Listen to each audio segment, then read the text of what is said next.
ಒಂದಾನೊಂದು ಕಾಲದಲ್ಲಿ ಟೆಕ್ಕಪುರಂ ಎಂಬ ಗ್ರಾಮದಲ್ಲಿ ಜೋಗಯ್ಯ ಕಾಂತಮ್ಮ ಎಂಬ ಇಬ್ರು ದಂಪತಿಗಳಿದ್ರು. ಜೋಗಯ್ಯ ಯಾವ ಕೆಲ್ಸನೂ ಮಾಡದೆ ಜಲ್ಸ ಮಾಡ್ಕೊಂಡು ಯಾವ ಕೆಲ್ಸನೂ ಮಾಡದೆ ತಿರುಗಾಡ್ತಿದ್ದ. ಕಾಂತಮ್ಮ ಎಷ್ಟು ತರ ಹೇಳಿದ್ರು ಕೇಳಿಸ್ಕೊಳ್ತಿರ್ಲಿಲ್ಲ. ತುಂಬಾ ಬೇಜಾರಾಗಿದ್ದ ಕಾಂತಮ್ಮ ಒಂದು ದಿನ ಜೋಗಯ್ಯನೊಂದಿಗೆ, ನಿನಗಿಂತ ಸ್ಮಶಾನದಲ್ಲಿರೋ ದೆವ್ವಗಳೇ ಪರವಾಗಿಲ್ಲ, ಕನಿಷ್ಠ ಆ ಕಡೆ ಹೋಗ್ತಿರೋರ್ನ ಪೀಡಿಸಿ ಆದ್ರೂ ಆನಂದ ಹೊಂದುತ್ತವೆ, ನಿನ್ ಜನ್ಮ ದೆವ್ವಗಳಿಗಿಂತ ಹೀನವಾಗಿದೆ, ಅವುಗಳನ್ನ ನೋಡಾದ್ರೂ ಕಲ್ತ್ಕೋ ಅಂತ ಜೋರಾಗಿ ಬೈದ್ಲು. ಕಾಂತಮ್ಮ ಬೈದ ಮಾತುಗಳಿಗೆ ಜೋಗಯ್ಯನಲ್ಲಿ ಪೌರುಷ ಬಂತು. ಸ್ಮಶಾನಕ್ಕೆ ಹೋಗಿ ದೆವ್ವಗಳ ಕತೆ ಏನೋ ನೋಡೋಣ ಅಂತ ಅನ್ಕೊಂಡ. ಮರುದಿನ ಬೆಳಗ್ಗೆ ಗಂಜಿ ಕುಡ್ಕೊಂಡು ಸ್ಮಶಾನಕ್ಕೆ ಹೊರಟ ಜೋಗಯ್ಯ. ದೆವ್ವಗಳ ಹತ್ರ ಕಲ್ತ್ಕೊಳ್ಳೋಕೆ ಏನಿರತ್ತಪ್ಪ ಅಂತ ತನ್ನಲ್ಲೇ ತಾನು ಅನ್ಕೊಂಡು ಸ್ಮಶಾನಕ್ಕೆ ಹೊರಟ. ಸ್ಮಶಾನ ಎಲ್ಲ ತಿರುಗಾಡ್ದ, ಆದ್ರೆ ಅವನಿಗೆ ದೆವ್ವಗಳು ಮಾತ್ರ ಕಾಣಲಿಲ್ಲ. ದೆವ್ವಗಳು ಕತ್ಲಾದ್ರೇನೆ ಬರೋದು ಅಂತ ಅಲ್ಲಿ ಸಾಯಂಕಾಲದವರೆಗೂ ಕಾಲ ಕಳೀತಿದ್ದ. ಇನ್ನ ಕತ್ಲಾಗ್ತಿದೆ ಅನ್ಕೊಂಡು ಸ್ವಲ್ಪ ದೂರದಲ್ಲಿ ಶಬ್ದಗಳು ಕೇಳಿಸುತ್ತೆ. ಶಬ್ದಗಳಿಗೆ ಭಯ ಆಗುತ್ತೆ. ಅನವಸರವಾಗಿ ಆಪತ್ತು ಯಾಕೆ ತಂದ್ಕೋಬೇಕು ಅಂತ ಮತ್ತೆ ಮನೆಗೆ ಹೊರಟೋದ. ಹಿಂದೆ ತಿರುಗಿ ನೋಡ್ತಿದ್ದಾಗ ಕೆಲವು ಆಕಾರಗಳು ಅವನ ಹಿಡ್ಕೊಳ್ಳೋಕೆ ಬರ್ತಾ ಇರೋ ಹಾಗೆ ಜೋಗಯ್ಯನಿಗೆ ಅನುಮಾನ ಬಂತು. ತುಂಬಾ ಭಯ ಆಗುತ್ತೆ. ಅವನಿಗೆ ತುಂಬಾ ಬೆವರು ಹಿಡಿಯುತ್ತೆ. ನಡೆಯೋ ವೇಗ ಜಾಸ್ತಿ ಮಾಡ್ದ. ಈ ದೆವ್ವಗಳಿಗೆ ಸಿಕ್ಕಾಕೊಂಡ್ರೆ ಇನ್ನ ಪ್ರಾಣ ಉಳಿಯೋದು ಕಷ್ಟ ಅಂತ ಅನ್ಕೊಳ್ತಾನೆ. ಆದ್ರೆ ಜೋಗಯ್ಯನನ್ನ ಹಿಂಬಾಲಿಸ್ತಿರೋದು ಒಂದು ಕಳ್ಳರ ಗುಂಪು. ಒಂಟಿಯಾಗಿರೋ ಜೋಗಯ್ಯನನ್ನ ನೋಡಿ ಅವನ ಹತ್ರ ಇರೋ ಸೊತ್ತೆಲ್ಲ ದೋಚ್ಕೊಳ್ಳೋಣ ಅನ್ನೋ ಉದ್ದೇಶದಿಂದ ಹಿಂದೆ ಬೀಳ್ತಾರೆ. ಆದ್ರೆ ಅಮಾಯಕನಾದ ಜೋಗಯ್ಯನಿಗೆ ಆ ವಿಷಯ ಗೊತ್ತಾಗ್ಲಿಲ್ಲ. ದೆವ್ವಗಳು ಆತನ ಹಿಂದೆ ಬರ್ತಿದೆ ಅಂತ. ಅವರ ಹಿಂದೆ ಬರ್ತಿರೋದು ಸಹ ವೇಗವಾಗಿ ಬರ್ತಿರೋದನ್ನ ನೋಡಿ ಜೋಗಯ್ಯ ಆತನ ಬುದ್ಧಿಶಕ್ತಿ ಉಪಯೋಗಿಸಿದ್ದ. ಒಂದು ಕಡೆ ತಿರುವು ಬರುತ್ತೆ. ಆ ತಿರುವಲ್ಲಿ ಜೋಗಯ್ಯ ಅವರಿಗೆ ಕಾಣಿಸೋ ಅವಕಾಶನೇ ಇರಲ್ಲ. 4 ಹೆಜ್ಜೆ ಹಾಕೋಷ್ಟ್ರಲ್ಲಿ ಜೋಗಯ್ಯನಿಗೆ ಅರ್ಧ ಆಗಿದ ಒಂದು ಹಳ್ಳ ಕಾಣಿಸುತ್ತೆ. ಏನು ಯೋಚನೆ ಮಾಡದೆ ಜೋಗಯ್ಯ ಹಾಗೆ ಅದ್ರಲ್ಲಿ ಇಳಿದು ಅದ್ರ ಒಳಗೆ ಮಲ್ಕೊಳ್ತಾನೆ. ಕಳ್ಳರು ಅದನ್ನ ಗಮನಿಸಿ ಕದಲದಿರ ಮಲ್ಕೊಂಡಿರೋ ಜೋಗಯ್ಯನನ್ನು ನೋಡ್ತಾರೆ. ಕಳ್ಳರಲ್ಲಿ ಒಬ್ಬ ಜೋಗಯ್ಯ ಮುಖ ನೋಡ್ದ. ಜೋಗಯ್ಯ ಮುಖದಲ್ಲಿ ಮುಗುಳ್ನಗೆ ಕಾಣಿಸಿತು. ಆಗ ಕಳ್ಳರ ನಾಯಕ, ನಮ್ಮಿಂದ ತಪ್ಪಿಸ್ಕೊಳ್ಬೇಕು ಅಂತ ಇಲ್ಲಿಗ್ ಬಂದ್ಯಾ? ಈ ಹಳ್ಳದಲ್ಲಿ ಏನ್ ಮಾಡ್ತಿದ್ಯಾ ಅಂತ ಜೋರಾಗಿ ಕೇಳ್ದ. ಜೋಗಯ್ಯ ಮಾತ್ರ ಕದಲದೆ ಶವದ ಹಾಗೆ ಮಲ್ಗಿರ್ತಾನೆ.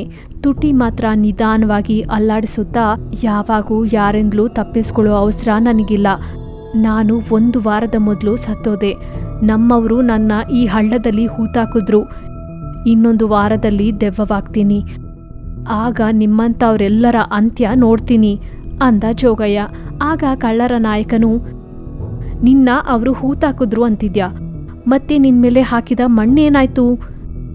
ಸತ್ತೋದವ್ರಿಗೂ ಉಸಿರಾಡಲ್ವಲ್ಲ, ಅದಕ್ಕೆ ನನ್ನ ಮೇಲೆ ಹಾಕಿದ ಮಣ್ಣನ್ನು ತೆಗೆದಾಕಿ ತಣ್ಣನೆಯ ಗಾಳಿ ಅನುಭವಿಸ್ತಾ ಇದ್ದೀನಿ ಅಂತ ಹೇಳ್ದ ಜೋಗಯ್ಯ. ಕಳ್ಳರು ಒಬ್ಬರ ಮುಖ ಒಬ್ಬರು ನೋಡ್ಕೊಂಡು ಆ ನಂತರ ಅವರು ಮತ್ತೆ ಹಳ್ಳದಲ್ಲಿ ಬಗ್ಗಿ ನೋಡಿದ್ರು. ಆ ಸಮಯದಲ್ಲಿ ಜೋಗಯ್ಯ ಬಿಗಿದುಕೊಂಡು ಕಣ್ಣು ತೆಗೆದು ಕಳ್ಳರ ಕಡೆ ತೀಕ್ಷ್ಣವಾಗಿ ನೋಡುತ್ತಾ ಪಕಪಕ ನಗ್ತಿದ್ದ. ಆ ಸ್ಥಿತಿಯಲ್ಲಿ ಜೋಗಯ್ಯನನ್ನು ನೋಡಿದ ಕಳ್ಳರಿಗೆ ಬೆವರು ಹಿಡಿಯುತ್ತೆ. ಆ ಕಳ್ಳರಲ್ಲಿ ಒಬ್ಬ, ದೆವ್ವ ದೆವ್ವ ಅಂತ ಕೂಗಾಡ್ದ. ಅಯ್ಯೋ ದೇವ್ರೆ, ಈ ದೆವ್ವ ಹಳ್ಳದಿಂದ ಹೊರಗಡೆ ಬಂದ್ರೆ ಇನ್ನೇನಾದ್ರೂ ಇದ್ಯಾ? ನಮ್ಮನ್ ಸಾಯಿಸಿ ತಿನ್ಬಿಡುತ್ತೆ, ನಡೀರಿ ನಡೀರಿ ಅಂತ ಗಾಬರಿಯಾಗಿ ಓಡೋದನ್ನ ಶುರು ಮಾಡಿದ್ರು. ಇದೇ ಸಮಯ ಅನ್ಕೊಂಡು ಜೋಗಯ್ಯ ಸಹ ಹೊರಗಡೆ ಬಂದು ಹುಚ್ಚಾಗಿ ಗಿರ್ಚುತ್ತಾ ಕಳ್ಳರ ಹಿಂದೆ ಬಿದ್ದ. ಆ ಕೂಗಿಗೆ ಊರಿನ ಕೊನೆಯಲ್ಲಿ ಕಾವಲು ಕಾಯುತ್ತಿರುವ ಭಟರು ಆ ಕಡೆ ಬರ್ತಾರೆ. ತಕ್ಷಣ ಹಿಂದೆ ಇದ್ದ ಕಳ್ಳರನ್ನು ಹಿಡ್ಕೊಂಡು ರಾಜಸ್ಥಾನದಲ್ಲಿ ನಿಲ್ಲಿಸಿದ್ರು. ರಾಜರ ಮುಂದೆ ಜೋಗಯ್ಯನನ್ನು ಕರೆಸಿ, ಮಹಾರಾಜ, ಯಾವತ್ತಿಂದಲೋ ತಪ್ಪಿಸ್ಕೊಂಡು ತಿರುಗಾಡ್ತಿರೋ ಈ ಕಳ್ಳರನ್ನ ಈ ವ್ಯಕ್ತಿ ಒಬ್ನೇ ಹಿಡ್ಕೊಂಡಿದ್ದ ಅಂತ ಹೇಳಿದ್ರು. ಮಹಾರಾಜ ಜೋಗಯ್ಯನ ಸಾಹಸಕ್ಕೆ ಮೆಚ್ಚಿ ತಕ್ಕ ಬಹುಮಾನ ಪ್ರಕಟಿಸಿದ. ಅದು ಅಲ್ಲದೆ ರಕ್ಷಣಾಧಿಕಾರಿಯಾಗಿ ಉದ್ಯೋಗನೂ ಕೊಟ್ಟ. ಬಹುಮಾನದೊಂದಿಗೆ ಬಂದ ಗಂಡನ ನೋಡಿದ ಕಾಂತಮ್ಮ ಆಶ್ಚರ್ಯ ಪಡ್ತಾಳೆ. ವಿಷಯ ಎಲ್ಲ ಕೇಳಿ, ಇದೆಲ್ಲ ನಿಜಾನೇ ಅಂತ ಕೇಳಿದ್ಲು. ನೀನೇ ಅಲ್ವಾ ಸ್ಮಶಾನಕ್ಕೆ ಹೋಗಿ ದೆವ್ವಗಳನ್ನ ನೋಡಿ ಬುದ್ಧಿ ಕಲ್ತ್ಕೋ ಅಂತ ಹೇಳಿದ್ದು? ಹಾಗೆ ತಂದ್ಕೊಂಡೆ ಅಂತ ನಗುತ್ತಾ ಹೇಳಿದ ಜೋಗಯ್ಯ. ಜೋಗಯ್ಯನಲ್ಲಿ ಬಂದ ಬದಲಾವಣೆ ನೋಡಿ ಸಂತೋಷ ಪಟ್ಲು ಕಾಂತಮ್ಮ. ವಂಶಿ ಮನೆ ಕ್ಲೀನ್ ಮಾಡ್ತಿರ್ಬೇಕಾದ್ರೆ ಆಗ್ಲೇ ಫೋನ್ ಬಂತು. ಹಲೋ ಕೃಷ್ಣ, ಹೇಗಿದ್ಯಾ? ನಾನು ಚೆನ್ನಾಗೇ ಇದ್ದೀನಿ ಬಿಡು. ರಾಮುನ ಮದ್ವೆ ಬಗ್ಗೆ ನೆನ್ಪಿಸ್ಬೇಕಂತ ಫೋನ್ ಮಾಡಿದ್ನೋ? ಹಾ, ನೆನ್ಪಿದೆಯೋ? ನೀನ್ ರೆಡಿಯಾಗಿ ಮನೆಗ್ ಬಾ, ಇಬ್ರು ಸೇರಿ ಹೋಗೋಣ. ಸರಿ ಕಣೋ, 7 ಗಂಟೆಗೆಲ್ಲ ನಿಮ್ ಮನೆ ಹತ್ರ ಇರ್ತೀನಿ. ರಾತ್ರಿ 7 ಗಂಟೆ ಆಯ್ತು. ಕೃಷ್ಣ ತನ್ನ ಕಾರಲ್ಲಿ ವಂಶಿ ಮನೆಗ್ ಬಂದ. ಇಷ್ಟರಲ್ಲಿ ವಂಶಿ ಅಲ್ಲಿಗೆ ರೆಡಿಯಾಗಿ ಬಂದ. ಇಬ್ರು ಸೇರಿ ಅಲ್ಲಿಂದ ಹೊರಟ್ರು. ಕೃಷ್ಣ, ಏನಿದು ಇಷ್ಟು ಸ್ಪೀಡಾಗಿ ಹೋಗ್ತಿದ್ಯಾ? ಸ್ವಲ್ಪ ನಿಧಾನವಾಗಿ ಹೋಗೋ. ನಿಜಕ್ಕೆ ಈ ಹೈವೇ ಒಳ್ಳೇದಲ್ಲ ಅಂತ ಎಲ್ಲರೂ ಅಂತಿದ್ರೆ ಕೇಳಿದ್ದೆ. ಅರೆ ಏನಾಗಲ್ಲ ಬಿಡೋ, ಟ್ರಾಫಿಕ್ ಇಂದ ಈಗ್ಲೇ ತುಂಬಾ ಲೇಟ್ ಆಯ್ತು ಅಂತ ಇನ್ನೂ ವೇಗವಾಗಿ ಹೋದ. ಹೈವೇ ರೋಡಿಂದ ಸೈಡ್ ರೋಡ್ಗೆ ಹೋದ. ಏನು ಈ ರೂಟಲ್ಲಿ ಹೋಗ್ತಿದ್ಯಾ? ಈ ರೂಟು ಶಾರ್ಟ್ ಕಟ್ ಅಲ್ಲಿ ಹೋಗುತ್ತೆ, ನಾವು ಬೇಗ ಹೋಗ್ಬಿಡ್ಬಹುದು. ಆದ್ರೆ ಈ ರೂಟಲ್ಲಿ ತುಂಬಾ ಆಕ್ಸಿಡೆಂಟ್ ಆಗುತ್ತೆ ಅಂತ ಪೇಪರಲ್ಲೂ ಬಂದಿತ್ತು ಕಣೋ. ಈ ರೂಟ್ ಬೇಡ ಬಿಡು. ಏನಾಗಲ್ಲ, ನೀನು ನಿನ್ನ ಅನುಮಾನಗಳು ಅನ್ಕೊಳ್ತಾ ಹೋಗ್ತಿರ್ಬೇಕಾದ್ರೆ ಆಗ್ಲೇ ಪಕ್ಕದಲ್ಲಿಂದ ಇನ್ನೊಂದು ಕಾರ್ ಕೃಷ್ಣ ಕಾರ್ನ ಸೈಡ್ ಮಿರರ್ ಹೊಡ್ಕೊಂಡು ವೇಗವಾಗಿ ಹೊರಟೋಯ್ತು. ಇದ್ದಕ್ಕಿದ್ದಂತೆ ಆಕ್ಸಿಡೆಂಟ್ ಆಗುತ್ತೇನೋ ಅಂತ ಭಯಪಟ್ಟು ಇಬ್ಬರು ಜೋರಾಗಿ ಕೂಗಾಡಿದ್ರು. ಕೃಷ್ಣ ತಕ್ಷಣ ಕಾರ್ನ ನಿಲ್ಲಿಸ್ಬಿಟ್ಟ. ಕಾರ್ ಡ್ರೈವರ್ ಮೇಲೆ ತುಂಬಾ ಕೋಪ ಬಂತು ಕೃಷ್ಣಗೆ. ಈ ದಿನ ಇವ್ನಿಗೆ ಮಾಡ್ತೀನಿ ನೋಡು ಅನ್ಕೊಂಡು ಮತ್ತೆ ರೋಡ್ ಮೇಲೆ ವೇಗವಾಗಿ ಬಂದ. ಅವ್ನ್ ಸಾವು ಅವ್ನ್ ಸಾಯ್ತಾನೆ, ನೀನ್ ನನ್ ಮಾತ್ ಕೇಳಿ ನಿಧಾನವಾಗಿ ಹೋಗೋ, ಇವತ್ತು ನಾನ್ ಏನಂತ ಅವನಿಗೆ ಗೊತ್ತಾಗ್ಬೇಕು ಅಂತ ಅತಿ ವೇಗವಾಗಿ ಹೋಗ್ತಿದ್ದಾನೆ. ಆಗ್ಲೇ ಸಡನ್ ಆಗಿ ಇವ್ರ ಕಾರ್ ಒಳಗೆ ಒಂದು ಪೇಪರ್ ಬಂದು ಬೀಳುತ್ತೆ. ಆ ಪೇಪರ್ ಅಲ್ಲಿ ನೆಕ್ಸ್ಟ್ ನೀವೇ ಅಂತ ಬರ್ದಿರತ್ತೆ. ಅದನ್ನ ನೋಡಿದ ವಂಶಿ ತುಂಬಾ ಭಯ ಪಟ್ಕೊಂಡ. ಆದ್ರೆ ಕೃಷ್ಣ ಅದೇನು ಹಿಡ್ಸ್ಕೊಳ್ದೆ ಕಾರ್ನ ಓವರ್ಟೇಕ್ ಮಾಡ್ತಾ ಆ ಕಾರ್ ಒಳಗಡೆ ನೋಡ್ದ. ಆ ಕಾರಲ್ಲಿ ಡ್ರೈವರ್ ಒಂದು ಭಯಂಕರವಾದ ರೂಪದಲ್ಲಿ ಇದ್ದ. ಅದನ್ನ ನೋಡಿದ ಈತನಿಗೆ ತುಂಬಾ ಭಯ ಆಯ್ತು. ಕೃಷ್ಣ ಆತನ ನೋಡಿ ಏನು ಅನ್ನದೆ ಭಯದಿಂದ ಕಾರ್ ನಿಲ್ಸ್ದಿರಾ ಹಾಗೆ ಮುಂದಕ್ಕೆ ಹೋಗ್ಬಿಟ್ಟ. ಆ ಕಾರ್ ಹಿಂದೆನೇ ನಿಂತಿತ್ತು. ಅರೆ ಏನಿದು, ಆ ಕಾರಲ್ಲಿ ಡ್ರೈವರ್ ನೋಡೋಕೆ ದೆವ್ವ ತರ ಇದ್ದಾನೆ. ಹೌದು, ಅದು ನೋಡಿ ಭಯ ಪಟ್ಕೊಂಡೆ. ಅವನ್ನ ಏನು ಅನ್ನಕ್ಕಾಗದೆ ಮುಂದಕ್ಕೆ ಬಂದ್ಬಿಟ್ಟೆ ಅಂತ ಅದೇ ವೇಗದಲ್ಲಿ ಹೋಗ್ತಿದ್ದಾನೆ.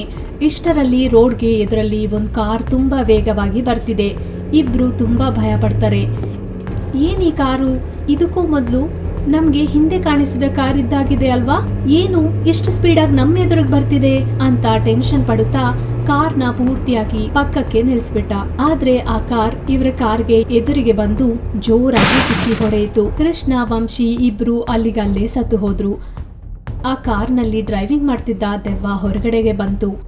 ಆ ದೆವ್ವ ಕೃಷ್ಣ ಕಾರ್ ಹತ್ರ ಬಂದು ಕೆಳಗಡೆ ಬಿದ್ದಿದ್ದ.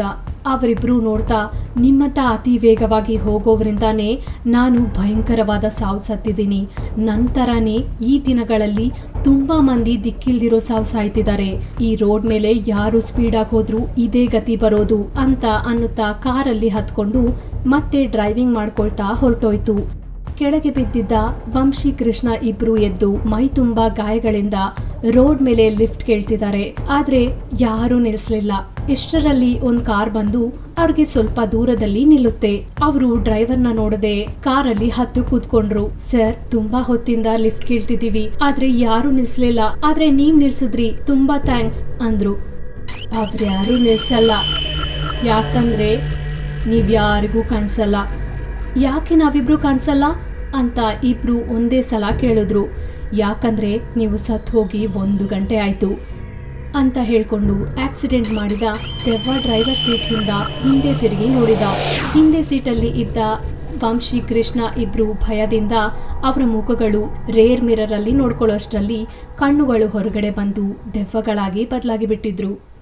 ಒಂದಾನೊಂದು ಕಾಲದಲ್ಲಿ ಸಿಂಧೂಪುರಂ ಅನ್ನೋ ಗ್ರಾಮದಲ್ಲಿ ರಂಜಿತ್ ಅನ್ನೋ ಯುವಕ ಇದ್ದ. ಆತನಿಗೆ ಆಸ್ತಿ ಪಾಸ್ತಿ ಏನೂ ಇಲ್ಲದ ಕಾರಣ ಕಚೇರಿಯಲ್ಲಿ ಒಳ್ಳೆ ಉದ್ಯೋಗ ಮಾಡ್ತಿದ್ದ. ರಂಜಿತ್ ಗುಣ ಮೆಚ್ಚಿಕೊಂಡಿದ್ದ ಪಕ್ಕದ ಮನೆ ಪಾಪಾರಾವ್ ತನ್ನ ಒಬ್ಬಳೇ ಮಗಳಾದ ಮಾಲಿನಿಯನ್ನು ಕೊಟ್ಟು ಮದುವೆ ಮಾಡಿಕೊಡಲು ಅಂದುಕೊಂಡ. ರಂಜಿತ್ ಮತ್ತು ಮಾಲಿನಿಗೆ ಒಬ್ಬರನ್ನು ಕಂಡರೆ ಒಬ್ಬರಿಗೆ ತುಂಬಾ ಪ್ರೀತಿ. ಇದು ಹೀಗಿರ್ಬೇಕಾದ್ರೆ ಒಂದು ದಿನ ಮಾಲಿನಿ ರಂಜಿತ್ಗೆ ಇದ್ದಕ್ಕಿದ್ದಂತೆ ಆತನನ್ನು ಊರಿನಾಚೆ ಇರೋ ಹುಣಸೆ ಮರದ ಹತ್ರ ಬಂದು ಭೇಟಿ ಮಾಡಲು ಹೇಳಿದಳು. ಮನೆ ಹತ್ರನೇ ಹೇಳ್ಬೋದಲ್ವಾ, ಊರಿನಾಚೆ ಹುಣಸೆ ಮರದ ಹತ್ರ ಯಾಕೆ ಅಂತ ಆಶ್ಚರ್ಯಪಟ್ಟು ಅಲ್ಲಿಗೆ ಹೊರಟ ರಂಜಿತ್ ಅನ್ನು ಸ್ವಲ್ಪ ದೂರದಿಂದ ನೋಡಿದ ಮಾಲಿನಿ ಬೇಗ ಬೇಗ ಬಂದ್ಲು. ರಂಜಿತ್ ನಗುತ್ತಾ, ಏನ್ ಮಾಲಿನಿ ಅಷ್ಟು ರಹಸ್ಯ? ನಿಮ್ ತಂದೆ ನಮ್ಗೆ ಮುಹೂರ್ತ ಇಟ್ಟಿದಾರಾ ಏನು ಅಂತ ಕೇಳ್ದ. ಮಾಲಿನಿ ದುಃಖವನ್ನು ನುಂಗಿಕೊಂಡು, ಹೌದು, ನಾಳಿದ್ದೇ ಮುಹೂರ್ತ, ಆದ್ರೆ ಮದುಮಗ ಮಾತ್ರ ನೀನಲ್ಲ ಅಂತ ಹೇಳಿದ್ಲು. ರಂಜಿತ್ ಆಶ್ಚರ್ಯವಾಗಿ, ಅಸಲಿಗೆ ಏನ್ ನಡೀತು ಅಂತ ಕೇಳ್ದ. ನಿನ್ನೆ ಇದ್ದಕ್ಕಿದ್ದಂತೆ ನಮ್ಮ ತಂದೆಯ ಚಿಕ್ಕ ವಯಸ್ಸಿನ ಸ್ನೇಹಿತ ಇಲ್ಲಿಗೆ ಬಂದ. ಆತ ಸಮುದ್ರದಲ್ಲಿ ವ್ಯಾಪಾರ ಮಾಡಿ ಲಕ್ಷ ಸಂಪಾದಿಸ್ತಾನಂತೆ. ಅವರ ಮಗನಿಗೆ ನಾನು ತುಂಬಾ ಹಿಡ್ಸಿದ್ನಂತೆ. ಆತನೊಂದಿಗೆ ನಾಳಿದ್ದು ನಂಗೆ ಮದ್ವೆ ಮಾಡಲು ನಮ್ಮಪ್ಪ ಎಲ್ಲ ಸಿದ್ಧ ಮಾಡ್ತಿದ್ದಾನೆ. ನಾನು ಮದ್ವೆ ಮಾಡ್ಕೊಳ್ಳಲ್ಲ, ರಂಜಿತ್ನೇ ಮದ್ವೆ ಮಾಡ್ಕೋತೀನಿ ಅಂದೆ. ಅದಕ್ಕೆ ನೀನು ಬಾಯಿ ಮುಚ್ಕೋ, ಅವನಿಗೆ ಆಸ್ತಿ ಪಾಸ್ತಿ ಏನೂ ಇಲ್ಲ, ಕಚೇರಿ ಉದ್ಯೋಗವನ್ನು ನಂಬಕ್ಕಾಗಲ್ಲ, ಯಾವಾಗ ಬೇಕಾದ್ರೂ ತೆಗೆದಾಕಬಹುದು. ನನ್ನ ಸ್ನೇಹಿತ ಅಂದ್ರೆ ಲಕ್ಷ ಆಸ್ತಿಗೆ ಅಧಿಪತಿ. ಈ ಮದುವೆ ನೀನ್ ಬೇಡ ಅಂದ್ರೆ ಮನೆ ಬಿಟ್ಟು ಹೋಗ್ತೀನಿ ಅಂತ ಅಂದ್ರು. ಅಯ್ಯೋ, ಇಷ್ಟ್ ನಡೀತಾ? ನಾನ್ ಬಂದು ನಿಮ್ಮಪ್ಪ ಹತ್ರ ಮಾತಾಡ್ತೀನಿ. ರಂಜಿತ್, ಆ ಕೆಲ್ಸ ಮಾತ್ರ ನೀನ್ ಮಾಡ್ಬೇಡ. ನಮ್ಮಪ್ಪ ತುಂಬಾ ಮೊಂಡು, ಅನವಸರವಾದ ಜಗಳ ಆಗುತ್ತೆ, ಅದ್ರಿಂದ ಉಪಯೋಗ ಇರಲ್ಲ, ನನ್ನ ಮರ್ತೋಗು ಅಂತ ಹೇಳಿ ಮನೆಗೆ ಹೊರಟು ಹೋದಳು ಮಾಲಿನಿ. ನಡೆದಿದ್ದಕ್ಕೆ ರಂಜಿತ್ ತುಂಬಾ ಗಾಬರಿಯಾದ. ಇನ್ನ ಬದುಕಿ ಪ್ರಯೋಜನ ಇಲ್ಲ ಅಂದ್ಕೊಂಡು ದೆವ್ವಗಳ ಅಡ್ಡ ಹತ್ರ ಹೋಗಿ ಸಾಯ್ಬೇಕಂತ ಹೋದ. ತಕ್ಷಣ ಅಲ್ಲಿಗೆ ಹೊರಟ. ಹಾಗೆ ನಡ್ಕೊಂಡು ಬೆಟ್ಟಗಳ ಹತ್ರ ಇರೋ ಕಾಡಿನ ಮಧ್ಯೆ ಇರುವ ಬೆಟ್ಟ ಹತ್ತಿ ಅಲ್ಲಿಂದ ಧುಮುಕಬೇಕೆಂದುಕೊಂಡ. ನಿಲ್ಲು ನಿಲ್ಲು ಅಂತ ಕೆಲವು ದೆವ್ವಗಳು ಅಲ್ಲಿಂದ ಎದ್ದು ಬಂದವು. ಏಯ್, ಯಾಕೆ ಸಾಯ್ಬೇಕನ್ಕೊಳ್ತಾ ಇದೀಯಾ? ಅಸಲಿಗೆ ಈ ದೆವ್ವಗಳ ಅಡ್ಡಾಗೆ ಯಾಕೆ ಬಂದೆ ಅಂತ ಕೇಳಿತು. ಪಾಪಾರಾವ್ ತನ್ನ ಮಗಳನ್ನು ಕೊಟ್ಟು ಮದ್ವೆ ಮಾಡ್ತೀನಿ ಅಂತ ಮೋಸ ಮಾಡ್ದ ಅಂತ ಮಾಲಿನಿ ಇಲ್ದೆ ಬದುಕೋಕಾಗಲ್ಲ ಅಂತ ಹೇಳಿ ಅದಕ್ಕೆ ಇಲ್ಲಿಗೆ ಬಂದು ಸಾಯ್ಬೇಕನ್ಕೊಂಡೆ ಅಂತ ಹೇಳಿದ ರಂಜಿತ್ ಮಾತುಗಳು ಕೇಳಿದ ದೆವ್ವಗಳೆಲ್ಲ ಸೇರಿ, ಇಷ್ಟು ಕಷ್ಟದಲ್ಲಿರೋ ನಿನ್ನ ನೋಡ್ತಿದ್ರೆ ಕಷ್ಟ ಆಗ್ತಿದೆ, ನೀನು ನಮ್ಮೊಂದಿಗೆ ಬಾ ಅಂತ ದೂರದಲ್ಲಿರೋ ದುಷ್ಟ ಮಾಂತ್ರಿಕನ ಹತ್ರ ಕರ್ಕೊಂಡೋಯ್ತು. ಆ ಸಮಯದಲ್ಲಿ ದುಷ್ಟ ಮಾಂತ್ರಿಕನು ತನ್ನ ಗುಡಿಸಲು ಮುಂದೆ ಚಿಕ್ಕದಾಗಿ ಬೆಂಕಿ ಹಾಕೊಂಡು ಬೆಂಕಿ ಕಾಯಿಸ್ತಾ ಇದ್ದ. ಎಷ್ಟೋ ವರ್ಷಗಳ ನಂತರ ನನ್ನ ಹುಡ್ಕೊಂಡು ಬಂದ ವ್ಯಕ್ತಿ ನೀನು, ನಿನಗೇನ್ ಸಹಾಯ ಬೇಕು ಅಂತ ಕೇಳಿದ ದುಷ್ಟ ಮಾಂತ್ರಿಕ. ಆಗ ರಂಜಿತ್ ದುಷ್ಟ ಮಾಂತ್ರಿಕನೊಂದಿಗೆ, ಅಯ್ಯ, ನಾನು ಪ್ರೀತಿಸಿದ ಹುಡುಗಿ ಜೊತೆ ನನ್ನ ಮದ್ವೆ ಆಗ್ಬೇಕು, ಇಲ್ದಿದ್ರೆ ನನಗೆ ಪಿಶಾಚಿಗಳ ಅಡ್ಡಾನೇ ಗತಿಯಾಗುತ್ತೆ ಅಂತ ಅಂದ. ಆ ಮಾತುಗಳು ಕೇಳಿದ ದುಷ್ಟ ಮಾಂತ್ರಿಕನು ಆ ಬೆಂಕಿಯಲ್ಲಿ ಕೈ ಇಟ್ಟನು. ಆಗ ನೀರು ಹಾಕಿ ಆರಿ ಹೋದ ಹಾಗೆ ಬೆಂಕಿ ಆರೋಯ್ತು. ಅದರಿಂದ ಕಪ್ಪು ಇಜ್ಜಲು ಕಾಣಿಸಿತು. ದುಷ್ಟ ಮಾಂತ್ರಿಕ ರಂಜಿತ್ಗೆ ಅದರಿಂದ ಒಂದು ಇಜ್ಜಲು ತೆಗೆದು ಕೊಡುತ್ತಾನೆ. ಈ ಇಜ್ಜಲನ್ನು ನೀನು ಮದ್ವೆ ಆಗ್ಬೇಕಿರೋ ಹುಡುಗಿಗೆ ಕೊಟ್ಟು ಇದನ್ನು ಬೆಲ್ಲ ತಿಂದ ಹಾಗೆ ಕಚ್ಚಿ ತಿನ್ನಕ್ಕೆ ಹೇಳು ಅಂತ ಹೇಳಿದ. ರಂಜಿತ್ ಆ ಇಜ್ಜಲು ತುಂಡನ್ನು ತಗೊಂಡು ಮನೆಗೆ ಹೋಗಿ ಮಾಲಿನಿ ಮಲ್ಕೊಳ್ಳೋ ಕೊಠಡಿಯ ಕಿಟಕಿಯನ್ನು ತಟ್ಟಿದ. ತಕ್ಷಣ ಮಾಲಿನಿ ಕಿಟಕಿ ಬಾಗಿಲನ್ನು ತೆಗೆದ್ಲು. ಆಗ ರಂಜಿತ್, ನನ್ನೇನು ಕೇಳಬೇಡ, ಈ ಇಜ್ಜಲನ್ನು ತಿಂದು ಬಿಡು ಅಂತ ಅವಳ ಕೈಗೆ ಕೊಟ್ಟನು. ಆಗ ಮಾಲಿನಿನೂ ಹಾಗೆ ಮಾಡಿದ್ಲು. ಬೆಳಿಗ್ಗೆ ಆದ ಮೇಲೆ ಮಾಲಿನಿನ ನೋಡಿದ ಎಲ್ಲರೂ ಕಿಟಾರಂತ ಕಿರ್ಚಿದ್ರು. ಆಕೆದು ಹಳದಿ ಬಣ್ಣ ಚರ್ಮ, ಆದ್ರೆ ಅದು ಕಪ್ಪು ಇಜ್ಜಲಿನ ಬಣ್ಣಕ್ಕೆ ಬದಲಾಗಿ ಬಿಡ್ತು. ಹೀಗೆ ನಡೀತು ಅನ್ನೋ ವಿಷಯ ಕ್ಷಣಗಳಲ್ಲೇ ಊರೆಲ್ಲ ಹರಡಿತು. ಗಂಡಿನ ಕಡೆಯವರು ನೋಡಿ, ಈ ಹುಡುಗಿ ನಮಗ್ ಬೇಡ, ಯಾವುದೋ ಭೂತ ಇದ್ದ ಹಾಗೆ ಇದ್ದಾಳೆ ಅಂತ ಹೇಳಿ ಹೊರಟು ಹೋದ್ರು. ಈ ಥರ ಹೇಳಿದ್ದಕ್ಕೆ ಪಾಪಾರಾವ್ ತಲೆ ಹಿಡ್ಕೊಂಡು ರಂಜಿತ್ ಕಚೇರಿ ಹತ್ರ ಹೋಗಿ, ನಿನಗೆ ನಮ್ಮ ಮಾಲಿನಿ ಅಂದರೆ ಪ್ರಾಣ ಅಂತ ನಮಗೆ ಗೊತ್ತು, ಯಾರೋ ಆಗದೆ ಇರೋರು ಅವಳ ಮೇಲೆ ಪ್ರಯೋಗ ಮಾಡಿದ್ದಾರೆ, ನಾಳೆ ಇಟ್ಕೊಂಡಿರೋ ಮುಹೂರ್ತಕ್ಕೆ ನೀನು ಅವಳನ್ನ ಮದುವೆ ಆಗಿ ನನ್ನ ಪ್ರತಿಷ್ಠೆ ಉಳ್ಸಪ್ಪ ಅಂತ ಕೈಗಳು ಹಿಡ್ಕೊಂಡ. ಆಗ ರಂಜಿತ್, ನಿಮ್ಮಿಷ್ಟ, ನನಗೆ ಎಂಥ ಅಭ್ಯಂತರನೂ ಇಲ್ಲ ಅಂತ ಹೇಳಿದ. ಆ ನಂತರ ಮಾಲಿನಿ ರಂಜಿತ್ ಹತ್ರ ಬಂದು, ನೀನು ನನ್ನಂತಹ ಕುರೂಪಿಯನ್ನು ಮದುವೆ ಆಗೋದು ನನಗಿಷ್ಟ ಇಲ್ಲ ಅಂತ ಹೇಳಿದ್ಲು. ಆಗ ರಂಜಿತ್, 2 ದಿನ ಇರು, ಎಲ್ಲ ಸರಿ ಹೋಗುತ್ತೆ ಅಂತ ಹೇಳಿ ಸ್ವಲ್ಪ ಮುಂದೆಗೆ ಹೋಗ್ತಾನೆ. ಏನೋ ಹುಡುಗ, ನಾನು ಕೊಟ್ಟ ಮಂತ್ರದ ಇಜ್ಜಿಲು ಕೆಲಸ ಮಾಡ್ತಾ? ನೀನು ಅಂದುಕೊಂಡ ಹಾಗೆ ಮದುವೆ ನಿಂತೋಯ್ತಾ ಅಂತ ಕೇಳ್ದ. ನೀವು ಅಂದುಕೊಂಡ ಹಾಗೆ ಎಲ್ಲ ನಡೀತು, ಮದುವೆ ನಿಂತು ಹೋಯ್ತು, ಆದರೆ ಅದಕ್ಕೆ ಕೊನೆ ಹೇಳಿ ಪುಣ್ಯ ಕಟ್ಕೊಳ್ಳಿ ಅಂತ ಕೇಳ್ದ ರಂಜಿತ್. ಕೊನೆ ಮಾಡ್ಬೇಕಾ? ಅಂಥದ್ದೇನು ನನಗೆ ಗೊತ್ತಿಲ್ವೇ ಅಂದ ದುಷ್ಟ ಮಾಂತ್ರಿಕ. ಆಗ ರಂಜಿತ್ ಆಶ್ಚರ್ಯದೊಂದಿಗೆ, ಹಾಗಾದ್ರೆ ಮಾಲಿನಿ ಯಾವತ್ತಿಗೂ ಆ ಕರಿ ಬಣ್ಣದಲ್ಲೇ ಇರ್ತಾಳಾ ಅಂತ ಕೇಳಿದ. ಅದಕ್ಕೆ ಮಾಂತ್ರಿಕ, ಅಷ್ಟೇ ಅಲ್ವಾ, ನಿನಗೆ ಆ ಹುಡುಗಿ ಅಂದ್ರೆ ತುಂಬಾ ಇಷ್ಟ ಅಲ್ವಾ? ಹುಡುಗಿ ಬದಲಾಗಿಲ್ಲ, ಬಣ್ಣ ಮಾತ್ರ ಬದಲಾಯ್ತು. ಅವಳು ನಿನಗೆ ಇಷ್ಟ ಆಗದಿದ್ರೆ ಬೇರೆ ಹುಡುಗಿನ ನೋಡ್ಕೊಂಡು ಮದುವೆ ಮಾಡ್ಕೋ ಅಂತ ಅಂದ ಮಾಂತ್ರಿಕ. ನಾನು ಎಷ್ಟೋ ಪ್ರೀತಿಸಿದ ಮಾಲಿನಿ ಕುರೂಪಿಯಾಗಿ ಬದಲಾಗಿದ್ದಾಳೆ, ನನಗೂ ಕೂಡ ಮಂತ್ರ ಮಾಡಿದ ಇಜ್ಜಲನ್ನು ಕೊಡಿ, ನಾನು ಸಹ ಕಪ್ಪಾಗಿ ಬದಲಾಗಿ ಬಿಡ್ತೀನಿ, ಆಗ ಇಬ್ರು ಒಂದೇ ತರ ಇರ್ತೀವಿ, ಆದ್ರಿಂದ ನನ್ನ ಮಾಲಿನಿ ಇನ್ನ ನೋವು ಪಡಲ್ಲ ಅಂತ ಹೇಳ್ದ ರಂಜಿತ್. ಅಯ್ಯೋ ಹುಡುಗ, ನಿನ್ ಪ್ರೀತಿ ಉತ್ತಮವಾಗಿದ್ದು ನಿನ್ನ ಪರೀಕ್ಷಿಸಬೇಕಂತಾನೆ ಹಾಗೆ ಮಾಡ್ದೆ ಅಂತ ಹೇಳಿ ಒಂದು ಸೀಬೆ ಹಣ್ಣು ರಂಜಿತ್ ಕೈಗೆ ಕೊಟ್ಟು, ಇದನ್ನ ನೀನ್ ಕಟ್ಕೊಳ್ಳೋ ಹೆಂಡತಿ ಕೈಯಲ್ಲಿ ತಿನ್ಸು, ಮತ್ತೆ ಮಾಮೂಲಿ ಬಣ್ಣಕ್ಕೆ ಬಂದು ಬಿಡ್ತಾಳೆ ಅಂತ ಹೇಳ್ದ. ಮಾಂತ್ರಿಕನಿಗೆ ಕೃತಜ್ಞತೆ ಹೇಳಿ ಸೀಬೆಹಣ್ಣು ತಗೊಂಡು ಹೋಗಿ ಮಾಲಿನಿಗೆ ಕೊಟ್ಟ ತಕ್ಷಣ ಮಾಲಿನಿ ಮಾಮೂಲಿಯಾಗಿ ಆಗ್ಬಿಟ್ಲು. ಆ ನಂತರ ಅವರಿಬ್ರು ಮದ್ವೆ ಮಾಡ್ಕೊಂಡು ಹಾಯಾಗಿ ಜೀವಿಸಿದ್ರು.